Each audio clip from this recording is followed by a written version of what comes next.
Before the franchises, before the endless reboots, before horror became a product, there was a cabin, a book, and a group of kids who just wanted to make a scary movie. Armed with nothing but a camera, gallons of fake blood, and a fearless imagination, what they created wasn't just another horror film. It was The Evil Dead, a raw, violent, unrelenting force that didn't just scare audiences, it reshaped horror itself.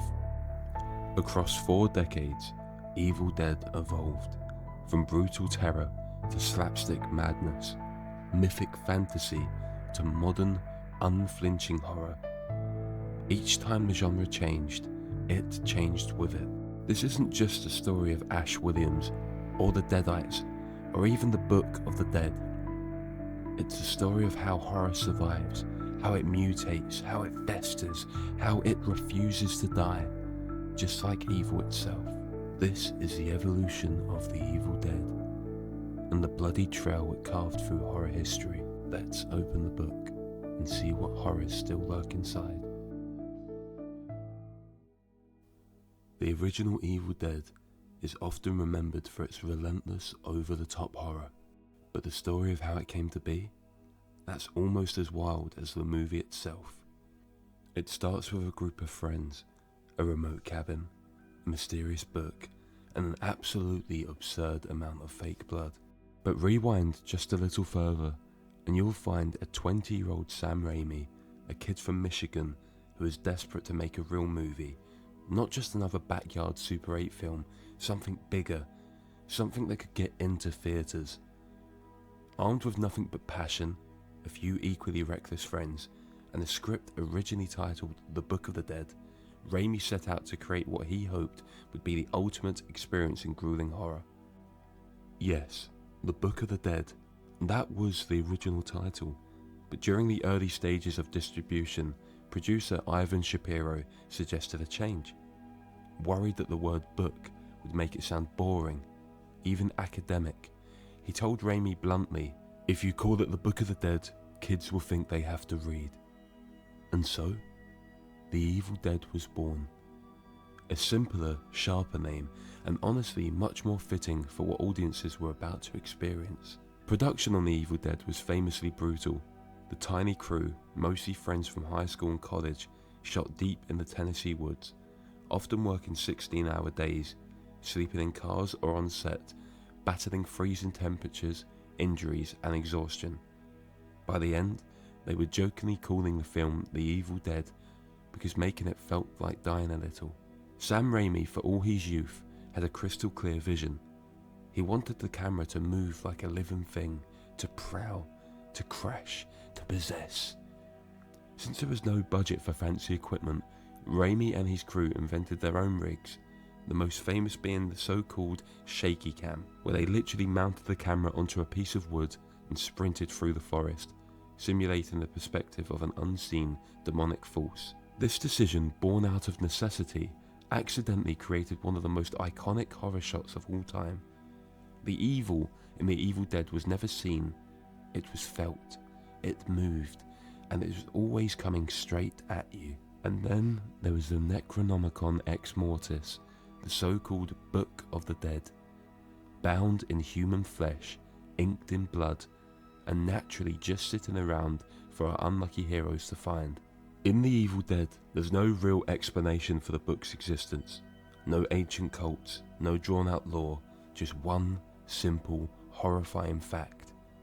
If you read from it, or even play a recording with someone else reading from it, you unleash hell. Listen to this.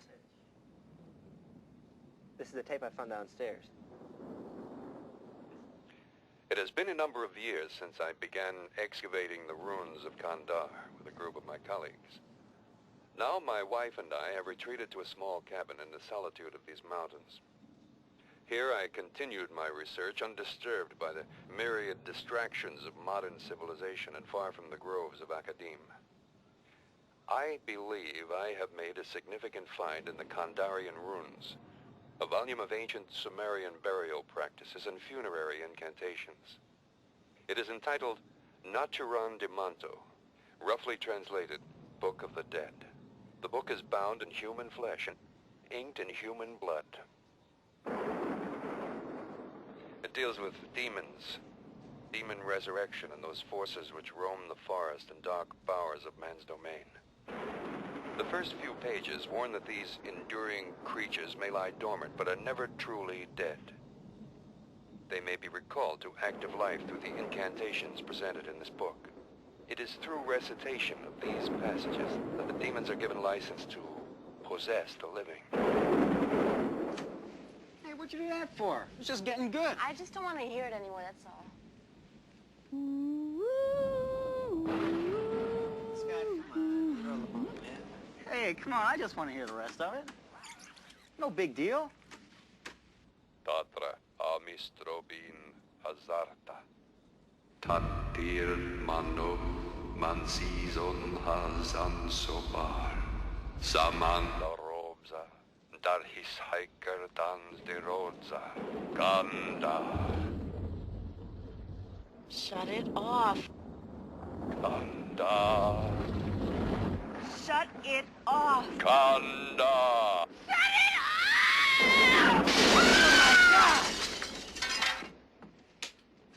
One by one, the group of friends played by Bruce Campbell, Ellen Sandwise, Betsy Baker and others become possessed by demonic forces.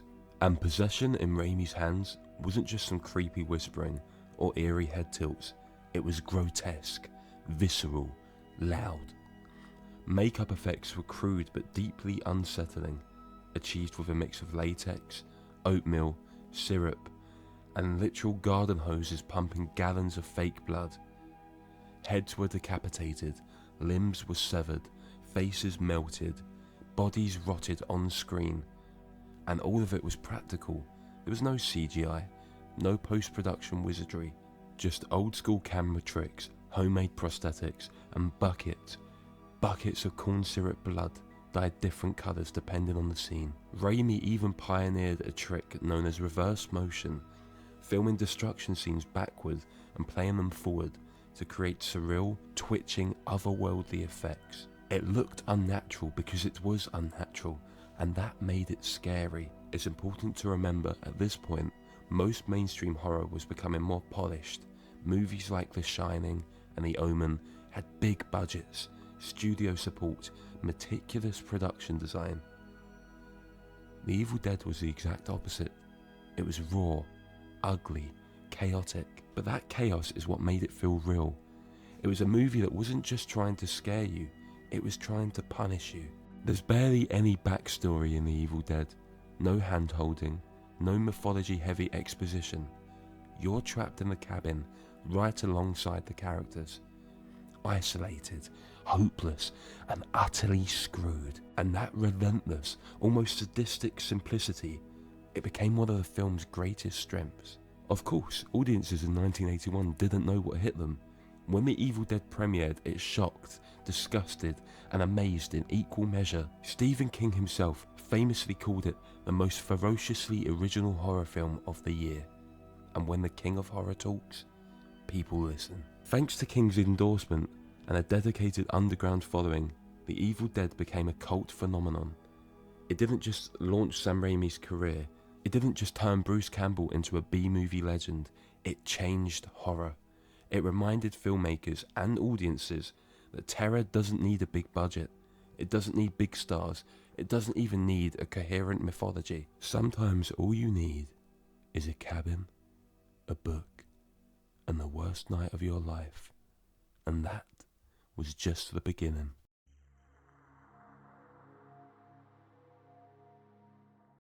Then came Evil Dead 2, which is technically a sequel, sort of a reboot, and absolutely a genre-bending masterclass in insanity.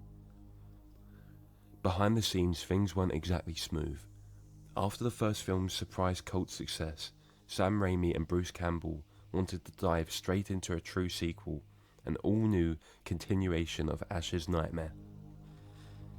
But money was tight, rights were tangled up in legal limbo, and there was a big problem. They couldn't use any footage from the original film to recap the story. So instead of a traditional sequel, they decided, screw it, let's reimagine the beginning. The first 10 minutes of Evil Dead 2 are basically a condensed remake of The Evil Dead, but faster, funnier, and bloodier. Ash and his girlfriend Linda head to the cabin. They discover the Necronomicon. The tape recorder plays the cursed incantation. Linda gets possessed. Ash gets possessed. And from there, well, all hell breaks loose again. But this time, Raimi leaned hard into his true love, slapstick. Think Looney Tunes, but directed by Satan. Gone was the relentless primal terror of the first film. In its place, manic energy, screaming trees, exploding heads, and scenes where the house itself comes alive to laugh at Ash's misery. The camera itself became a character, swooping, spinning, crashing, sometimes smashing right into Bruce Campbell's face. And speaking of Bruce Campbell, this is the movie where Ash Williams became Ash. Not just another horror movie survivor, not just another victim. Ash transforms into something new, a battered, blood-soaked, wisecracking action horror icon. Chainsaw arm? Check. Sawed-off shotgun, lovingly nicknamed the Boomstick? Absolutely. Catchphrases delivered between gallons of blood and fits of laughter? Groovy. But Evil Dead 2 isn't just splatterstick comedy. Underneath the absurdity, there's real horror still lurking, real tragedy. Ash is completely alone, trapped, tormented, driven to the edge of madness. In one unforgettable sequence, his own hand becomes possessed, leading to a full-on physical comedy routine that's somehow both hilarious and horrifying.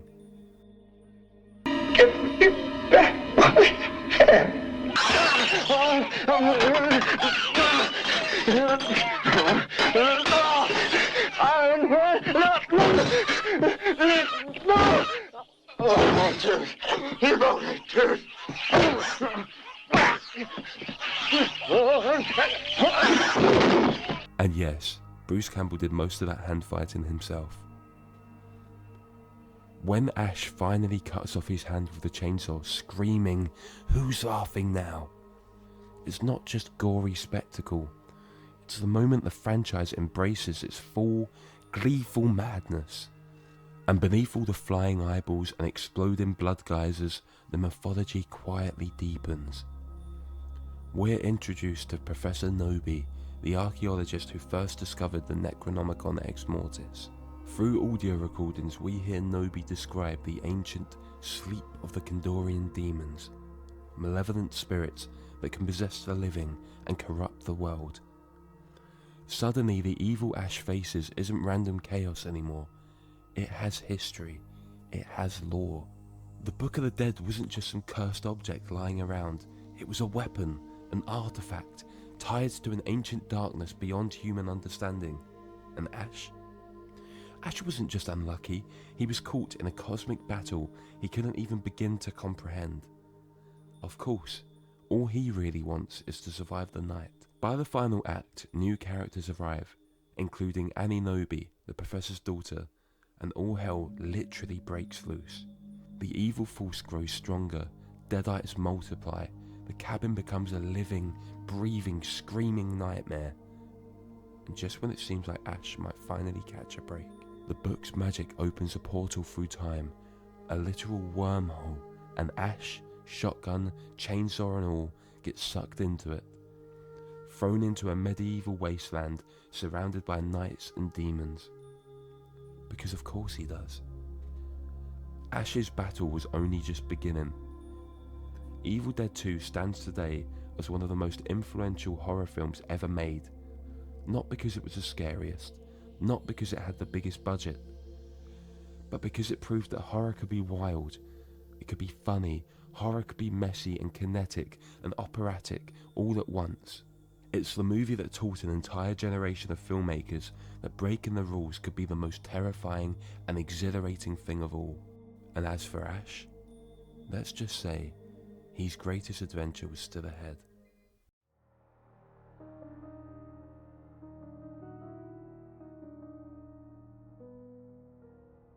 And then Sam Raimi said, what if we made it medieval? Because why not? After redefining horror once, then redefine it again, Raimi decided it was time to throw Ash Williams, chainsaw, shotgun, bad attitude and all, straight into a full-blown fantasy epic. Army of Darkness marks the wildest shift yet. Gone is the claustrophobic cabin. Gone are the shaky cam horrors of the woods. Instead, we get time travel, we get warring medieval kingdoms, we get a skeletal army straight out of Ray Harryhausen's wildest dreams. And, of course, we get Ash, somehow even dumber and more stubborn than before, blundering through it all. So how did we get here? After the cliffhanger ending of Evil Dead 2, Ash is hurled through a portal and crash lands in 1300 AD, smack in the middle of a war between humans and Deadites. Immediately mistaken for some kind of prophesized hero, Ash is, well, less than enthusiastic about the whole saving the world thing. He just wants to go home, maybe have a beer, maybe not get turned into a skeleton. To return to his own time, Ash is tasked with retrieving the Necronomicon. Yes, that Book of the Dead again. And this being Ash, he absolutely botches the job. Standing before the all-powerful book, he forgets the critical incantation he was supposed to recite. Kratu Barada Nikto? Nailed it! As punishment for his stupidity, he accidentally unleashes an undead army hell-bent on destroying the world. Oops. What follows is pure pulp adventure glory. Ash leading peasants into battle like a drunk Errol Flynn. Witty one-liners fired off between shotgun blast. Chainsaw duels, flying deadites, a full siege battle with skeletons crack wires even as they're getting blown apart. This is not horror anymore. This is a mythological slapstick and operatic absurdity where every frame feels like a comic book panel brought to life. And yet, weirdly, it adds real depth to the franchise. Army of Darkness reveals that the Necronomicon Ex Mortis has existed for centuries, that evil is ancient, endless, woven into the fabric of time itself. Ash isn't just some unlucky rube anymore, he's a cursed hero, a man doomed to battle darkness over and over across generations. A sort of idiot Sisyphus with a chainsaw instead of a boulder. But while Army of Darkness plays like a big, dumb, glorious adventure, behind the scenes, it was anything but easy. For the first time, Raimi had a real budget, around $11 million, and a real Hollywood studio breathing down his neck. Universal Pictures wanted a PG-13 fantasy adventure. Raimi, he wanted a violent, insane, anarchic cartoon. There were arguments over the tone, the effects, even the ending. Raimi's original ending? Ash drinks the wrong amount of magic potion and oversleeps into a post-apocalyptic future, waking up in a ruined world he failed to save. Universal hated it.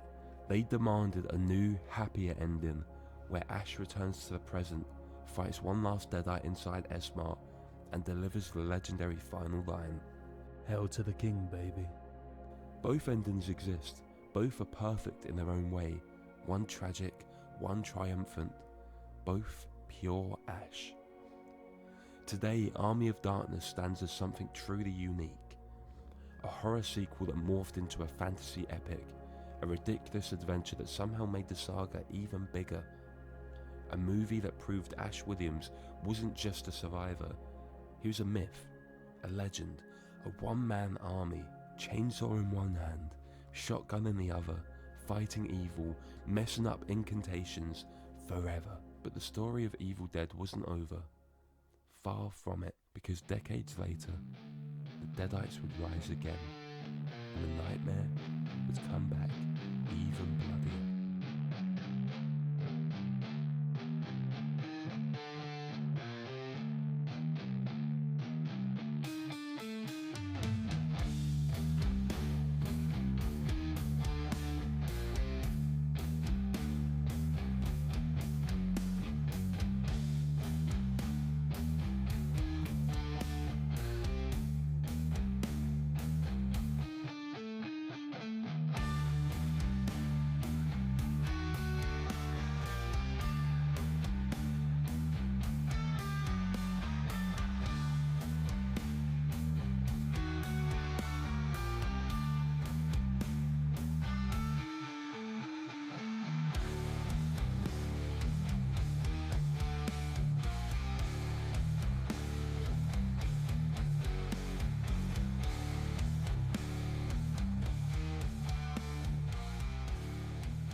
In 2013, Evil Dead returned, but this time, it wasn't funny, it wasn't slapstick, it wasn't cartoonish, it was pure, unrelenting nightmare fuel. Directed by Fede Alvarez, a relative unknown at the time, this reboot didn't just update the original, it reimagined it through a new lens, one soaked in blood, grief, and raw terror. The setup is deceptively familiar. A group of friends heads out to a remote cabin, but this time, they aren't just there to party, they're trying to help Mia, the group's black sheep, kick a heroin addiction cold turkey. Immediately the stakes are heavier, personal, painful.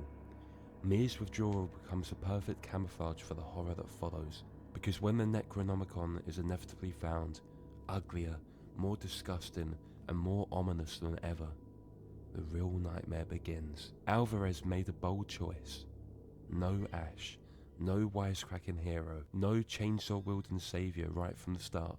This wasn't about a charismatic lead battling demons, this was about survival, pure and brutal, and the horror, it's turned up to 11. Possession scenes that make the 1981 original look quaint, self-mutilation, nail guns, box cutters, blood rain, literal blood falling from the sky.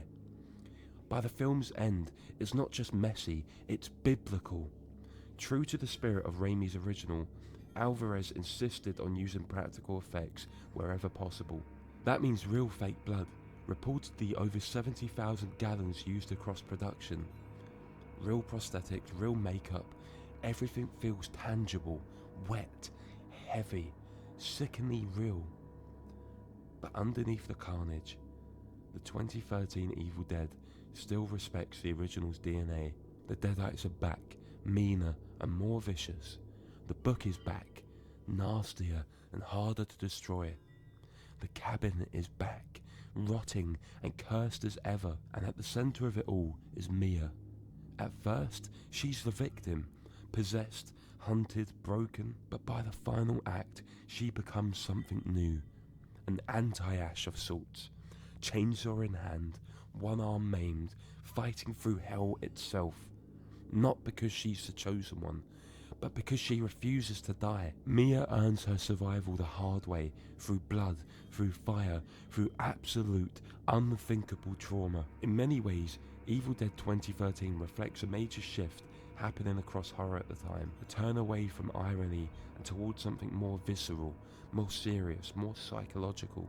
It's the era of trauma horror, of films like The Babadook, It Follows, Hereditary. Pain isn't just a side effect anymore, it's the entire battleground. Alvarez's reboot didn't just remake a classic, it helped usher in a new wave of horror. One where survival isn't guaranteed, where evil doesn't joke, and where heroes are forged through unimaginable suffering. The Deadites evolved, the book endured, and a new blood-soaked legend, Mia, was born. But the story didn't end there, because Evil Dead would return again, this time in a way no one saw coming.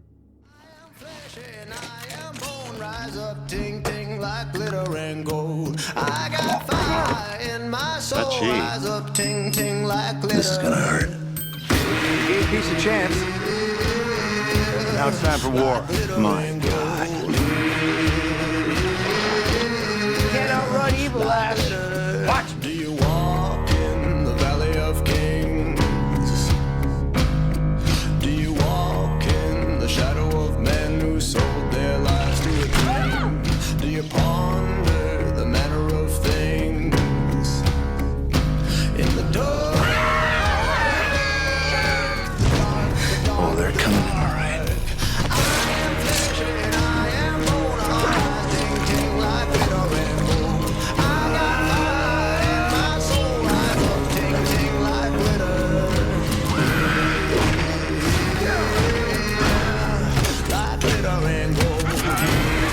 Is only big enough for one asshole. And that asshole is me. Do you walk in the meadow of spring? Honey, I'm home. Do you talk to the animals? Do you hold their lives from a string? Do you ponder the manner of things? I think I'm losing my mind. In the dark.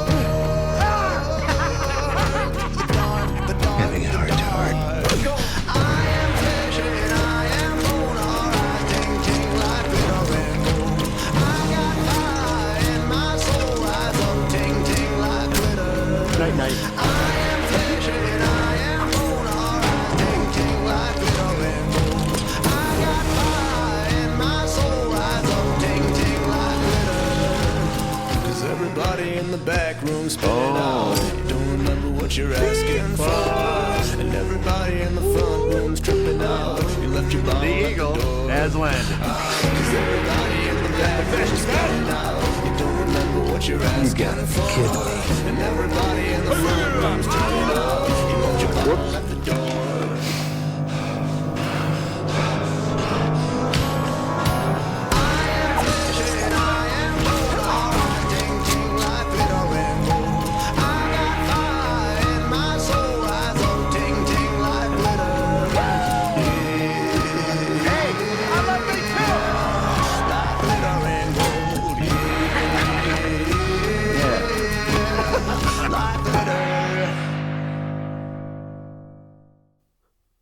If the 2013 Evil Dead reboot was about forging a new path through horror, then Ash vs. Evil Dead was about bringing the king back to his throne.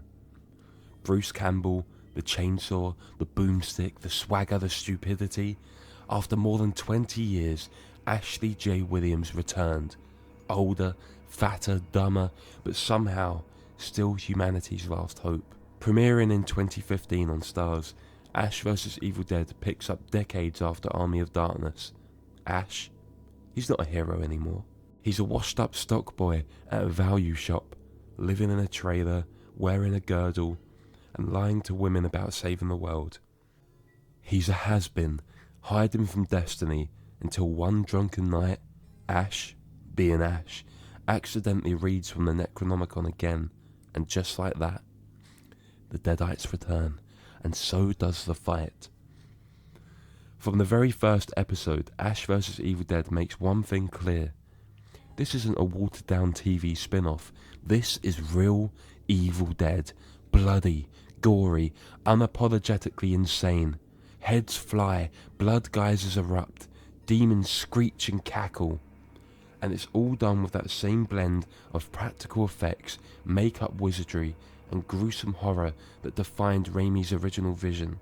Behind the scenes, Sam Raimi, Rob Tappert, and Bruce Campbell themselves are all executive producers. Raimi even directed the pilot episode, setting the tone perfectly. Fast, funny, violent, and totally off the rails. But Ash isn't alone this time. He's got a team.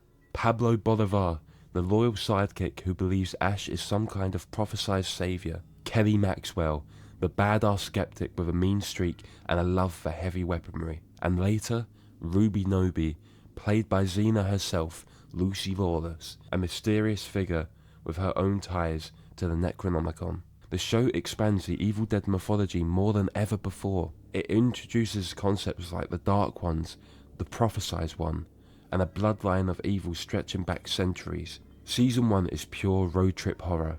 Ash and his crew, on the run, trying to stop the Deadite plague before it destroys the world, and before Ash screws everything up again. It's funny, it's fast, it's full of horror set pieces straight out of a nightmare. Season 2 ups the ante, and the gore. We meet Ash's estranged dad, played by Lee Majors. We visit Ash's hometown of Elk Grove, where he's remembered as Ashy Slashy, the lunatic who murdered his friends in a cabin. The season isn't afraid to get weird. Ash literally fights a possessed corpse inside a morgue. There's an extended gross-out sequence involving body fluids that, let's just say, pushed cable TV to its limits. Season 3 shifts into legacy territory. Ash discovers he has a daughter, Brandy, and the story becomes about passing the torch, sort of. Because Ash isn't exactly Father of the Year material. Meanwhile, the evil grows stronger, evolving into something more apocalyptic. The Deadites aren't just haunting cabins anymore, they're taking over entire towns. But behind the scenes, trouble was brewing. Despite glowing reviews and a rabid fan base, Ash vs. Evil Dead struggled with ratings. The show was too gory for mainstream TV, too weird for casual viewers, and buried behind Starz' paywall. Even after fan campaigns and critical acclaim, Starz pulled the plug after season 3. The finale wasn't what Raimi and Campbell originally envisioned. They had bigger plans for Ash's journey. But what we got was still fitting. Ash, alone again, facing a Mad Max-style post-apocalypse. an aging, broken hero stepping into a future more insane than anything he's survived so far, and still somehow smiling. Ash vs. Evil Dead isn't just a worthy continuation, it's a love letter to practical effects, to slapstick horror, to ridiculously over-the-top gore, to the idea that even the most flawed loser can become a legend. Bruce Campbell officially retired from playing Ash after the series ended. He hung up the chainsaw, closed the book, but Ash vs. Evil Dead guaranteed that his legacy, like the Deadites themselves, will never really die. Because the Book of the Dead wasn't finished telling the story yet. Not by a long shot. It would rise again.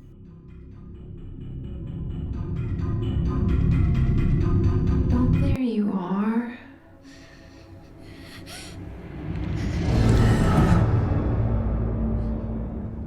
Hey there, cutie pie.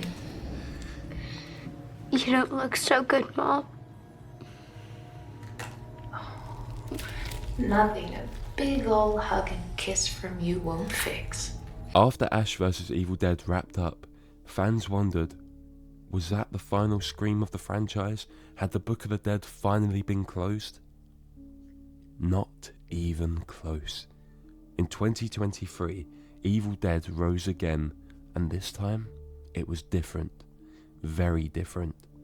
Directed by Lee Cronin, handpicked by Sam Raimi himself, Evil Dead Rise takes the franchise into uncharted territory. No cabin in the woods, no Ash Williams, no chainsaw arm. At least not at first. Instead, the horror moves to an abandoned Los Angeles high-rise. The Book of the Dead is unearthed, not by reckless teens, but by a struggling family just trying to survive. And that's the biggest shift. This time, the Deadites aren't tearing through strangers, they're destroying a family. Sisters, children, mothers. Possession isn't just terrifying, it's personal. Cronin uses the new setting brilliantly. The crumbling apartment building becomes its own kind of cursed space. Flooded halls, broken elevators, claustrophobic stairwells, a city on the verge of decay. There's nowhere to run, no help coming. Just like the cabin in 1981, the environment itself feels alive, trapping everyone inside a nightmare. And make no mistake, Evil Dead Rise is brutal. It's mean, it's merciless. Cronin embraces the franchise's roots in practical gore, buckets of blood, savage kills, disfigured bodies. There's a cheese grater scene that practically broke the internet. There's a Deadite family fusion monster, a twisted abomination that looks like Cronenberg got his hands on a Necronomicon. It's some of the most disturbing imagery the series has ever conjured, and all of it, nearly all the effects are practical, hand-built, hand-splattered, lovingly grotesque. The heart of the story centres on two sisters, Ellie, the single mum possessed and turned into a horrifying maternal Deadite, Beth, the estranged younger sister forced to step up as a protector when everything falls apart. This isn't just survival horror.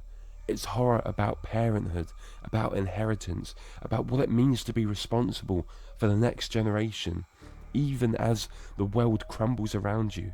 Beth's transformation into a reluctant hero echoes Ash's journey, but it's grittier, sadder, maybe even more haunting. Behind the camera, Raimi, Campbell, and Rob stayed involved, nurturing the project, but giving Lee Cronin creative freedom to make something new.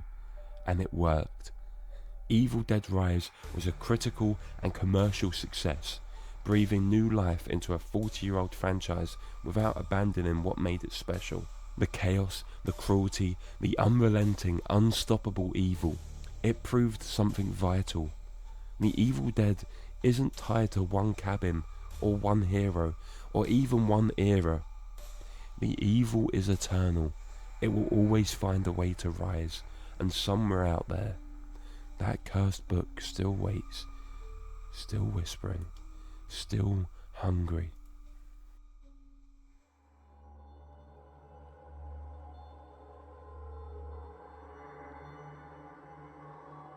The Evil Dead franchise isn't just a story about demons, chainsaws, or possessed cabins. It's a story about horror itself, about how the genre, like the Deadites, keeps mutating, adapting, surviving. When Sam Raimi unleashed The Evil Dead in 1981, horror was entering a brutal new age. Texas Chainsaw Massacre, Halloween, Friday the 13th, horror had gone raw, dirty, dangerous, and yet Raimi's films stood out. It wasn't just violent, it was visceral, inventive, unrelenting. On a shoestring budget with DIY effects, homemade rigs, gallons of fake blood, and pure, chaotic energy, Raimi and his friends redefined what independent horror could look like. They proved you didn't need Hollywood money to terrify people. You just needed a camera, some crazy ideas, and absolutely no fear. As horror evolved, so did Evil Dead. When the genre started slipping into self-parody in the 80s, Evil Dead 2 leaned in, mixing slapstick and gore into a new kind of horror comedy. When the 90s demanded bigger, crazier worlds, Army of Darkness delivered fantasy horror absurdity on a grand scale.